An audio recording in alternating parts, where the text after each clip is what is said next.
Robert F. Kennedy Jr., who has been serving as Secretary of Health and Human Services for the past year, recently made a striking claim that a ketogenic diet can cure schizophrenia. This statement has sent shockwaves through the medical scientific communities, not just because of its boldness, but because of what it reveals about the man who now controls America's healthcare infrastructure. Let's start with what might have led Kennedy to make this claim. There is indeed some preliminary research on ketogenic diets and mental health. A handful of small studies, including one published in 2022 involving just 21 patients with schizophrenia, showed some improvement in symptoms when participants followed a ketogenic diet. Another small pilot studies from 2017 with only 10 participants also reported positive results. Researchers have theorized that because the ketogenic diet affects brain metabolism and reduces inflammation, it might have therapeutic potential for various psychiatric conditions.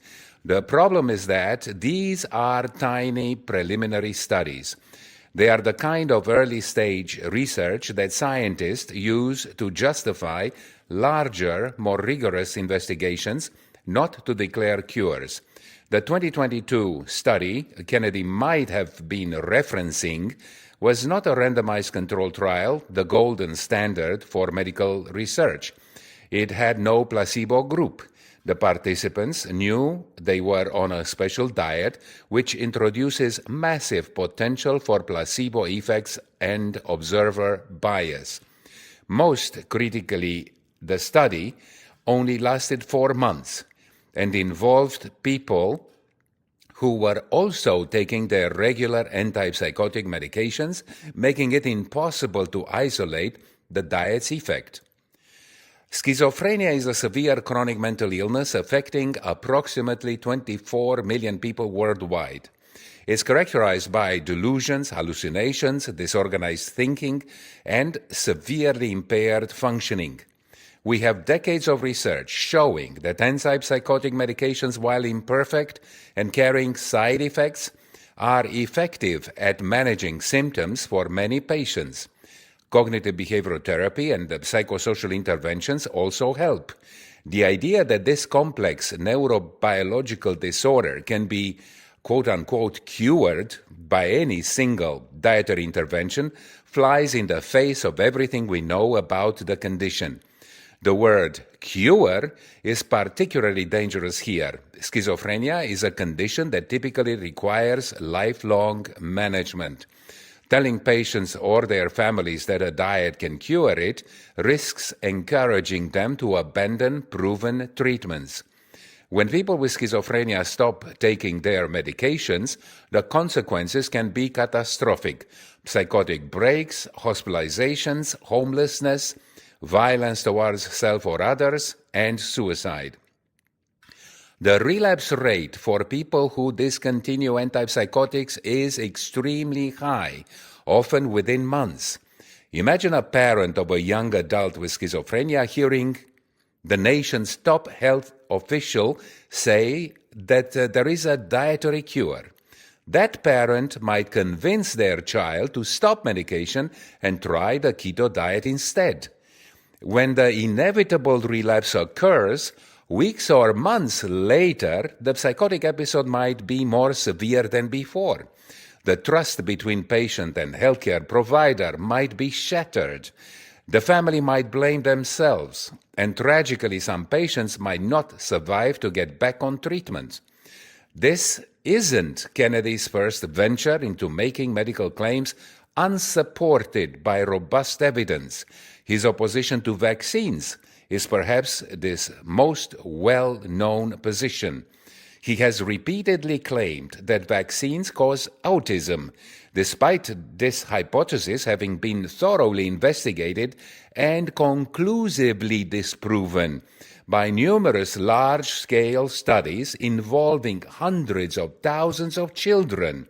The original 1998 study by Andrew Wakefield that sparked this fear was retracted, and Wakefield lost his medical license due to ethical violations and fraudulent data manipulation.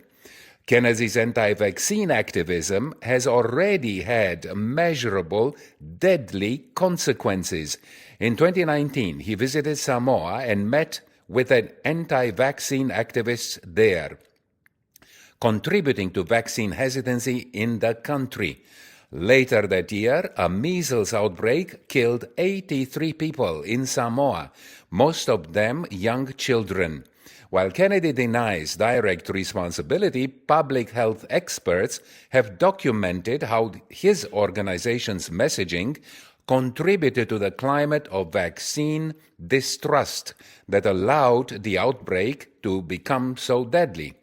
He has also promoted the conspiracy theory that Wi-Fi and cell phone radiation cause cancer and a host of other health problems, despite extensive research showing no causal link.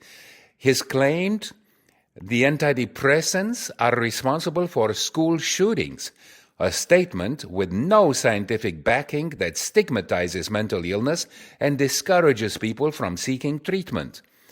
He has suggested that chemicals in water are making children transgender, a claim so scientifically baseless it's difficult to even address seriously.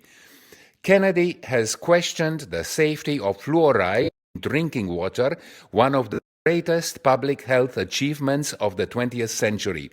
Water fluoridation has reduced dental cavities in children by 25% and is supported by the CDC, the American Dental Association, and the World Health Organization. His skepticism could lead to communities removing fluoride from their water, resulting in increased tooth decay, particularly among low-income children who have less access to dental care. As Secretary of HHS, Kennedy oversees the FDA, CDC, NIH, and Medicare and Medicaid. He can influence vaccine policy, drug approvals, research funding priorities, and public health messaging. The potential for harm is enormous. He might reduce funding for vaccine programs, leading to outbreaks of preventable disease. He could shift NIH research dollars away from evidence-based medicine towards unproven alternative therapies. He might appoint officials who share his skepticism of mainstream medicine to key regulatory positions. The questions many people ask is, why? Why would someone from America's most famous political dynasty, someone who graduated from Harvard and has a law degree from the University of Virginia, embrace positions so at odds with scientific consensus? Part of the answer may lie in personal tragedy. Kennedy's family history is marked by assassination, addiction, and early deaths. His father, Robert F. Kennedy, was assassinated when young Bobby was 14 years old. His uncle, President John F. Kennedy, was assassinated 5 years before that. This kind of trauma can fundamentally alter someone's worldview, creating a deep distrust of official narratives and institutions. Kennedy himself has spoken openly about his struggle with heroin addiction in his youth. Some psychologists suggest that people who overcome addiction through alternative means, personal willpower, or spiritual transformation, sometimes develop a generalized skepticism toward conventional medicine. If you felt that the medical establishment failed you in one area of your life, you might be more likely to question it in others. There is also the phenomenon of contrarianism as identity. Kennedy spent his career as an environmental lawyer, often positioning himself against powerful industries and government agencies. This adversarial stance served him well in environmental advocacy, where he was fighting against genuine corporate malfeasance and regulatory capture. But the same oppositional mindset, when applied indiscriminately, can lead someone to reflexively distrust scientific consensus simply because it represents the mainstream view. The wellness and alternative health movements have also provided a receptive audience. These communities, while often motivated by genuine concern about over-medication and corporate influence in healthcare, can become echo chambers where skepticism of mainstream medicine curdles into rejection of basic scientific principles. Kennedy has found a devoted following in this circle, which may reinforce his beliefs regardless of evidence. Financial incentives might play a role too. Kennedy's anti-vaccine organization, Children's Health Defense, has grown into a multi-million-dollar enterprise. The alternative health industry is worth billions, and prominent figures who question mainstream medicine can build a lucrative platform through books, speaking engagement, and media appearance. There may also be a psychological component related to feeling special or having access to hidden knowledge. Conspiracy theories and contrarian medical views offer their adherents a sense of being part of an enlightened minority who see through the lies that fool everyone else. For someone from a famous family who has lived in the shadow of assassinated heroes, this could be particularly appealing as a way to forge a distinct identity and legacy.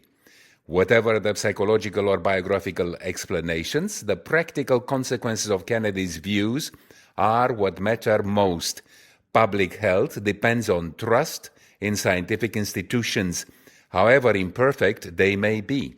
When a prominent figure with a government authority tells people to distrust vaccines, ignore mainstream medical advice, and seek cures in unproven dietary interventions, lives are at stake. The ketogenic diet claim about schizophrenia is just the latest example, but it encapsulates the broader problem. Kennedy takes preliminary research, ignores its limitations, disregards the much larger body of evidence that contradicts his preferred narrative, and makes sweeping claims that could convince vulnerable people to abandon proven treatments. He presents himself as courageous, truth-teller, standing up to corrupt institutions, when in reality he is promoting ideas that could lead to suffering and death. Medical science is imperfect. The healthcare system has real problems with corporate influence, over-treatment, racial disparities, and access issues. These deserve serious critique and reform. But Kennedy's approach isn't thoughtful reform. It's wholesale rejection of the scientific method itself. He cherry-picks studies that support his view while ignoring the preponderance of evidence. He questions expert consensus without having relevant expertise himself. He promotes fear and distrust without offering evidence-based alternatives. After a year in office, the consequences of having America's public health infrastructure led by someone whose decision-making process is fundamentally at odds with how medical science works are beginning to become clear. The question isn't whether he's right or wrong about the ketogenic diet and schizophrenia, or vaccines and autism, or fluoride and IQ. The evidence on those questions is clear. The question is how much damage will be done before his tenure ends, and whether the trust in public health institutions that took decades to build can never be fully restored.